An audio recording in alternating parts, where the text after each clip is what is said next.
नमस्कार दोस्तों, आप सभी का फिर से एक बार आपका अपना YouTube channel PK for study classes में बहुत बहुत स्वागत है। आज हम लोग क्लास 10th के मॉडल पेपर सामाजिक विज्ञान के सेट 2 को पूरा सॉल्यूशन करने वाले हैं। तो आप लोग वीडियो के साथ बने रहेंगे और लास्ट तक जरूर देखेंगे, क्योंकि ये वीडियो आप लोगों के लिए बहुत ही महत्वपूर्ण होने वाला है। जैसे कि हम लोग सोशल साइंस सेट 1 हम लोग पूरा क्लियर कर चुके थे, तो आज की वीडियो हम लोग सेट 2 के बारे में बात करेंगे। तो आप लोग वीडियो के साथ बने रहेंगे और लास्ट तक जरूर देखेंगे, ठीक है। तो चलिए हम लोग शुरू करते हैं, पहला क्वेश्चन को देखते हैं। देखिए, पहला क्वेश्चन देख रहा है कि 1789 ईस्वी में फ्रांस की क्रांति के समय किसका शासन था? किसका शासन था? लुई 14 का, लुई 15 का, लुई 16 का, लुई 17 का। तो किसका होगा? Option number go is right answer होगा, लुई 16 का, ठीक है। Option number go is right answer होगा। चलिए क्वेश्चन नंबर 2 पे आते हैं कि दी ऑफ लॉ नामक पुस्तक का लेखक कौन था? दी स्पिरिट ऑफ लॉ नामक पुस्तक के लेखक कौन था? ठीक है, वॉल्टेयर, मॉन्टेस्क्यू, डिड्रो या रूसो। कौन सा होगा? ऑप्शन नंबर इसका ख राइट आंसर होगा, मॉन्टेस्क्यू, ठीक है। ऑप्शन नंबर ख राइट आंसर होगा। क्वेश्चन नंबर 2 का ऑप्शन नंबर ख राइट आंसर होगा, ठीक है। चलिए क्वेश्चन नंबर 3 पे आते हैं कि यह किसका कथन है कि जब फ्रांस सीखता है तो बाकी यूरोप को सर्दी जुकाम हो जाता है, ठीक है। तो ये कथन किसका है? जब फ्रांस सीखता है तो बाकी यूरोप को सर्दी जुकाम हो जाता है। किसका है? मैटरनिक, मेजिनी, विस्मार्क या रूसो। किसका होगा? क्वेश्चन नंबर 3 का जो आंसर होगा वो ऑप्शन नंबर को राइट आंसर होगा, मैटरनिक, ठीक है। चलिए क्वेश्चन नंबर 4 पे आते हैं हम लोग कि जर्मनी का एकीकरण कब पूरा हुआ? जर्मनी का एकीकरण कब पूरा हुआ? ठीक है, तो इसका क्या होगा? 1851 में, 1861 में, 1871 में या फिर 1881 में। तो क्वेश्चन नंबर 4 का जो आंसर होगा 1871। Option number go right answer होगा 1871 ईस्वी में, ठीक है। चलिए आगे बढ़ते हैं, क्वेश्चन नंबर 5 पे आते हैं कि फ्रेडरिक सारियू कौन था? फ्रेडरिक सारियू कौन था? फ्रांसीसी चित्रकार, जर्मन दार्शनिक, ऑस्ट्रिया का इतिहासकार या ब्रिटेन के प्रधानमंत्री कौन थे? तो क्वेश्चन नंबर 5 का जो होगा ऑस्ट्रिया का इतिहासकार कौन थे? ऑस्ट्रिया का इतिहासकार। Option number go right answer होगा क्वेश्चन नंबर 5 पे, ठीक है। क्वेश्चन नंबर 6 पे आते हैं हम लोग, गांधी जी दक्षिण अफ्रीका कब गए थे? गांधी जी जो थे वो दक्षिण अफ्रीका कब गए थे?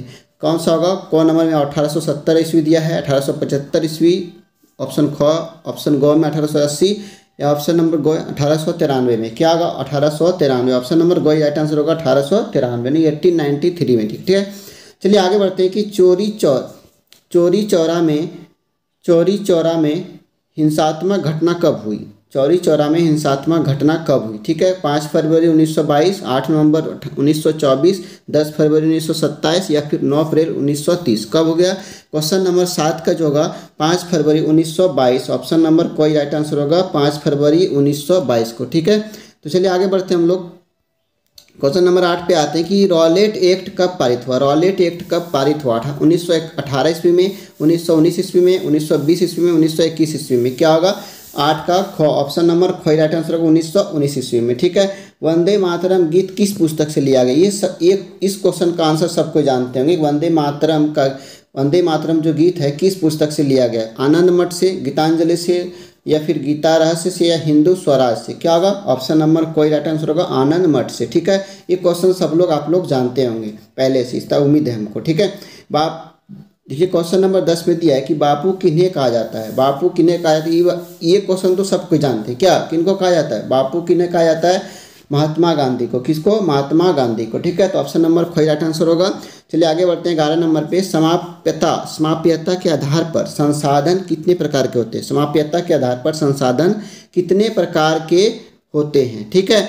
समाप्यता कितने प्रकार के होते हैं? 2, 3, 4 या इनमें से कोई नहीं। क्या होगा? 11 नंबर का क्वेश्चन को 2 प्रकार। कितना? ऑप्शन नंबर 1 राइट आंसर होगा 2 प्रकार के, ठीक है। निम्नलिखित में किस राज्य में सीढ़ीदार खेती की जाती है? सीढ़ीदार खेती किस राज्य में की जाती है? पंजाब में, उत्तर प्रदेश का मैदान या फिर हरियाणा या उत्तराखंड। क्या होगा? क्वेश्चन नंबर 12 का जो आंसर होगा उत्तराखंड में। कहाँ पे? उत्तराखंड में। Option number go right answer होगा, ठीक है। सीढ़ीदार खेती कहाँ किया जाता है? उत्तराखंड में, ठीक है, याद रहेगा। चलिए चलिए आगे बढ़ते हैं हम लोग। क्वेश्चन नंबर 13 पे आते हैं कि पूर्वी तट के नदी डेल्टाओं पर किस प्रकार की मृदा पाई जाती है। पूर्वी तट के नदी जो है उसके डेल्टाओं पर किस प्रकार की मृदा पाई जाती है।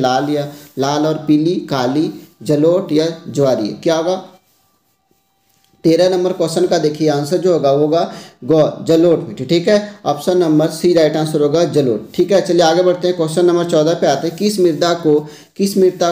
मृदा को रेगर या स्वतः जुताई वाली मृदा भी कहते हैं।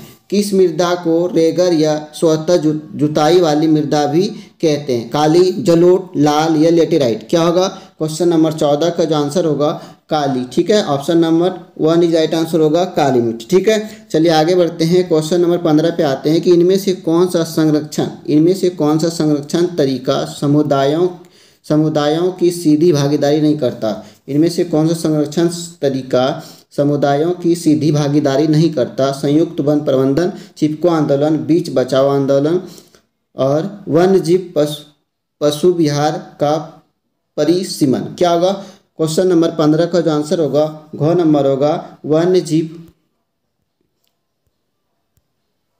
वन्यजीव पशु विहार का परिसीमन। ठीक है, चलिए 16 पे आते हैं कि भारत जैव विविधता में समृद्ध देश है। विश्व की कितनी प्रतिशत उपजातियां भारत में पाई जाती है। भारत जैव विविधता में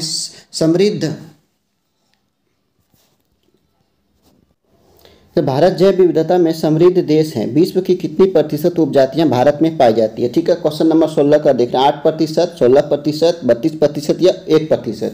तो ऑप्शन नंबर कोई राइट आंसर होगा 8%। कितना प्रतिशत 8% जो है वो उपजातियां भारत में पाई जाती है। ठीक है, विश्व की उपजातियां जो है वो 8% भारत में पाई जाती है। ठीक है, आगे बढ़ते हैं। क्वेश्चन नंबर 17 पे आते हैं कि भारतीय वन्यजीव रक्षण अधिनियम कब लागू किया गया। भारतीय वन्यजीव रक्षण अधिनियम कब लागू किया गया। 1952 में, 1986 में, 1972 या 1992 में। ठीक है, तो 17 नंबर का जो क्वेश्चन आंसर होगा 1972 में। ऑप्शन नंबर ग राइट आंसर होगा। ठीक है, चलिए आगे बढ़ते हैं। हम लोग 18 पे आते हैं कि भारत में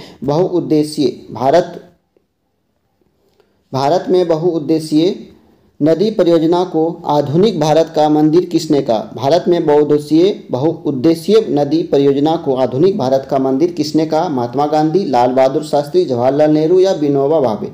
क्या होगा 18 नंबर क्वेश्चन आंसर जो होगा जवाहरलाल नेहरू, यानी कि ऑप्शन नंबर ग राइट आंसर होगा जवाहरलाल नेहरू। ठीक है, चलिए क्वेश्चन नंबर 19 पे आते हैं कि दामोदर नदी घाटी परियोजना किस राज्य में स्थित है। दामोदर नदी घाटी परियोजना किस राज्य में स्थित है। झारखंड में, बिहार में, पंजाब में या राजस्थान में। क्या होगा 19 का क होगा झारखंड में। ठीक है, ऑप्शन नंबर कोई राइट आंसर होगा झारखंड में। चलिए आगे बढ़ते हैं। सरदार सरोवर बांध से कौन सा राज्य प्रभावित होता है। सरदार सरोवर बांध से कौन सा राज्य प्रभावित होता है। महाराष्ट्र, गुजरात, मध्य प्रदेश या इनमें से सभी। क्या होगा क्वेश्चन नंबर 20 का ऑप्शन नंबर गो है मध्य प्रदेश। ठीक है, option number go right answer होगा मध्य प्रदेश। 21 नंबर क्वेश्चन देखिए कि औसत आय प्रति व्यक्ति आय की गणना किस प्रकार की जाती है। देश की कुल आय बटे देश की कुल जनसंख्या, देश की कुल आय गुना देश की कुल जनसंख्या, या फिर देश की कुल आय प्लस देश के कुल जनसंख्या, या फिर ग नंबर दिया है कि देश की कुल आय माइनस देश की कुल जन। तो इसका सही आंसर हो जाएगा क नंबर कि देश की कुल आय बटे देश की कुल जनसंख्या। ठीक है, इस तरह से औसत आय प्रति व्यक्ति आय की गणना निकाला जाता है। ठीक है, तो चलिए 22 नंबर क्वेश्चन पे आते हैं कि विभिन्न देशों के वर्गीकरण करने के लिए विश्व बैंक किस मापदंड का प्रयोग करता है। विभिन्न देशों के वर्गीकरण करने के लिए विश्व बैंक किस मापदंड का प्रयोग करता है। प्रति व्यक्ति आय, मानव विकास सूचकांक, सकल घरेलू उत्पाद या जनसंख्या। किसका होगा 22 का क प्रति व्यक्ति आय। ठीक है, चलिए आगे बढ़ते हैं। क्वेश्चन नंबर 23 को देखते हैं हम लोग। नवीकरणीय साधन का उदाहरण है कोयला, पेट्रोल, भूमिगत जल या उपरोक्त सभी। क्या होगा ऑप्शन नंबर ग राइट होगा भूमिगत जल। ये नवीकरणीय संसाधन है जो खत्म नहीं होने वाला है। ठीक है, चलिए आगे बढ़ते हैं। 24 पे आते हैं कि लोगों के विकास के लक्ष्य डैश होते हैं। क्या समान, भिन्न या परस्पर विरोधी या परिवर्तित या इनमें से कोई नहीं। तो 24 नंबर का जो आंसर होगा वो जाएगा ख भिन्न या परस्पर विरोधी। ठीक है, चलिए क्वेश्चन नंबर 25 को देखिए। न्यूमेरिकल टाइप पे दिया है, इससे डरना नहीं है आप लोग को, इसमें कंडीशन दिया है। ठीक है, तो रामू एक किसान है जिसने अधिशेष गेहूं को एक आटा मिल के मालिक को 10 रुपये प्रति किलोग्राम की दर से बेचा। ठीक है, कितना? 10 रुपये प्रति किलोग्राम की दर से बेचा। मिल मालिक ने बिस्कुट कंपनी को आटा 15 रुपये प्रति किलोग्राम की दर से बेच दिया। बिस्कुट कंपनी ने आटे के साथ चीनी एवं तेल जैसी चीज़ों का उपयोग कर बिस्कुट के 4 पैकेट बनाई और बाजार में उपभोक्ताओं को 80 रुपया में 20 रुपया प्रति पैकेट बिस्कुट बेचा। सकल घरेलू उत्पाद की गणना में उपर्युक्त में से किस वस्तु के मूल्य को लिया जाएगा? ठीक है, तो यहाँ पे किसका होगा? बिस्कुट का, क्योंकि बिस्कुट में सब चीज़ का मूल्य को लिया जाएगा, आटा का, चीनी का, तेल का, सबको मिला के उसने क्या किया? उसका प्राइस रखा और उससे काम किया। क्या आंसर क्या आ जाएगा? गौ नंबर बिस्किट का। ठीक है, तो चलिए 26 पे आते हैं। क्वेश्चन नंबर 26 देखिएगा। विनिर्माण की क्रिया किस क्षेत्र का भाग है? विनिर्माण की क्रिया किस क्षेत्र का भाग है? सेवा, कृषि एवं सहायक, द्वितीयक या प्राकृतिक? क्या होगा? क्वेश्चन नंबर 26 का जो आंसर होगा क्या होगा? ऑप्शन नंबर गो द्वितीयक। ठीक है, चलिए आगे बढ़ते हैं। 27 नंबर क्वेश्चन देखते हैं कि अनीता एक साड़ी की दुकान में काम करती है। कौन? अनीता एक साड़ी की दुकान में काम करती है जहां स्वैतनिक अवकाश का कोई प्रावधान नहीं है, यानी कि छुट्टी का कोई प्रावधान नहीं है। जबकि सीता एक सरकारी अस्पताल में नर्स है जहां उसे वर्ष में कुछ दिन स्वैतनिक अवकाश मिलता है, यानी कुछ दिन के लिए छुट्टी भी मिलता है उसको। ठीक है, इन दोनों में से किसका कार्य क्षेत्र संगठित है और किसका असंगठित है? देखिए कौन नंबर? अनीता असंगठित तथा सीता क्या संगठित है? अनीता असंगठित तथा सीता असंगठित है। गौ नंबर दिया है कि अनीता संगठित तथा सीता संगठित है। घ नंबर दिया है कि अनीता असंगठित तथा सीता असंगठित। तो क्या होगा इसका? को नंबर आंसर सही हो जाएगा कि अनीता जो है वो असंगठित तथा सीता जो क्या संगठित है। ठीक है, तो ऑप्शन नंबर कोई राइट आंसर होगा। चलिए आगे बढ़ते हैं कि अंतिम वस्तुओं के मूल्य में मध्यवर्ती वस्तुओं का मूल्य डैश होता है। क्या होता है? पहले से ही शामिल होता है, बाद में शामिल होता है, शामिल नहीं है, उपरोक्त में से कोई नहीं। 28 का जो आंसर हो जाएगा वो हो जाएगा को, ये पहले से ही शामिल होता है। ठीक है, पहले से ही शामिल होता है। ऑप्शन नंबर कोई राइट आंसर होगा। 29 पे आते हैं। राष्ट्रीय ग्रामीण रोजगार गारंटी अधिनियम कब अस्तित्व में आया? राष्ट्रीय ग्रामीण रोजगार गारंटी अधिनियम कब अस्तित्व में आया? ये क्वेश्चन सबको जानते हैं। क्या होगा? 29 का कौन नंबर होगा? 2005 में। क्या होगा? 2005 में ये अस्तित्व आया था। ठीक है, चलिए 30 पे आते हैं कि भंडारण को किस क्षेत्र में शामिल किया जाता है? भंडारण को किस क्षेत्र में शामिल किया जाता है? प्राथमिक, द्वितीयक, तृतीयक या चतुर्थ में? क्या होगा? 30 नंबर क्वेश्चन का जो आंसर होगा वो जाएगा गौ तृतीयक में। किसमें? तृतीयक में। ठीक है, चलिए आगे बढ़ते हैं। संघीय शासन व्यवस्था के संबंध में निम्न में से कौन असत्य है? देश की एकता की सुरक्षा करना और उसे बढ़ावा देना, ये तो सही बात है। क्षेत्रीय विविधताओं का सम्मान करना, ठीक बात है। विभिन्न स्तर की सरकारों के बीच सत्ता का बंटवारा, अदालतों को संविधान और विभिन्न स्तर की सरकारों के अधिकारों की व्याख्या का अधिकार ना होना। क्या होगा? 31 नंबर का जो आंसर होगा हो जाएगा गौ नंबर कि अदालतों को संविधान और विभिन्न स्तर की सरकारों के अधिकारों की व्याख्या का अधिकार ना होना, ये गलत बात है। ठीक है, तो ऑप्शन नंबर गो ही राइट आंसर होगा क्योंकि यहाँ पे असत्य पूछा था। ठीक है, तो चलिए आगे बढ़ते हैं कि 32 पे बेल्जियम में फ्रेंच भाषा बोलने वाले का प्रतिशत कितना है? 20, 30, 40 या 50? तो 32 नंबर का जो आंसर होगा वो हो जाएगा 40%। ठीक है, option number go right answer होगा। 33 नंबर श्रीलंका में तमिल को कब राजभाषा घोषित किया गया? 1956 में, 1958 में, 1960 में, 1962 में? कब श्रीलंका में तमिल को कब राजभाषा घोषित किया गया? 32 नंबर का जो आंसर होगा गो 1960 में। ठीक है, 1960। संविधान में कुल कितनी भाषाओं को अनुसूचित भाषाओं का दर्जा दिया गया है?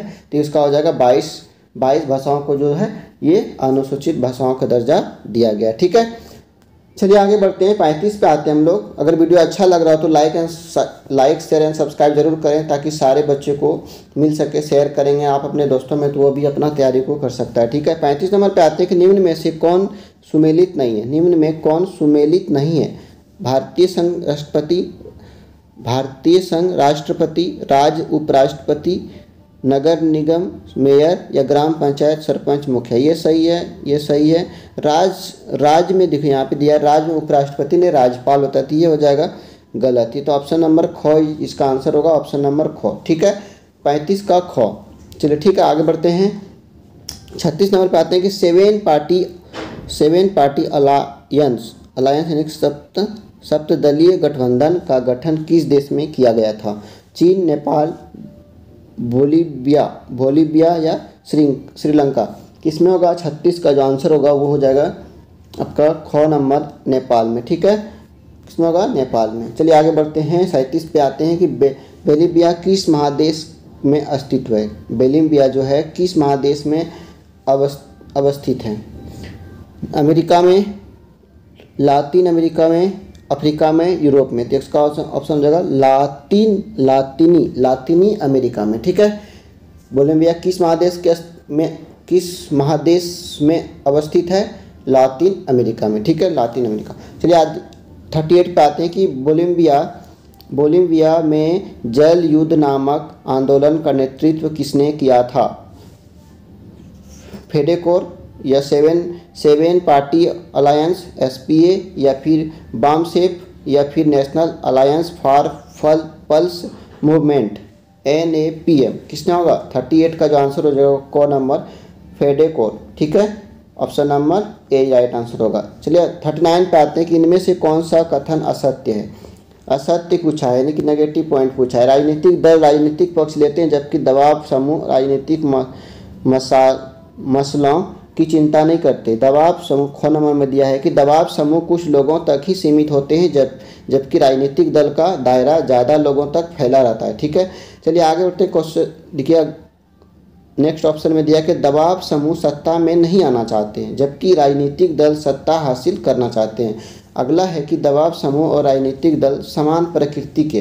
देखिए यहाँ पे ग नंबर जो आपका आंसर दिया है कि दबाव समूह और राजनीतिक दल समान प्रकृति के, ये गलत बात है। ठीक है, ये प्रकृति के नहीं है। ठीक है, तो ये ऑप्शन नंबर ग राइट आंसर होगा। चलिए आगे बढ़ते हैं। क्वेश्चन नंबर 40 पे आते हैं कि नेपाल में SPA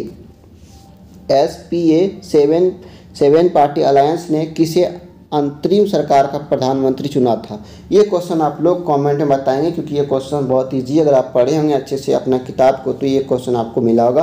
तो इसका आंसर आप लोग कमेंट में देंगे। ठीक है, तो चलिए इस तरह से हम लोग का सेट 2 सोशल साइंस का सेट 2 भी हम लोग का क्लियर हो गया। आशा करते हैं कि आप लोग को वीडियो अच्छा लगा होगा। तो लाइक शेयर एंड सब्सक्राइब रुकना नहीं चाहिए, इसको ज़्यादा से ज़्यादा बढ़ाएँ ताकि हम भी आपके लिए और मोटिवेट हों और आपके लिए मेहनत करें। ठीक है, तो फिर मिलते हैं नेक्स्ट वीडियो में नेक्स्ट क्वेश्चन।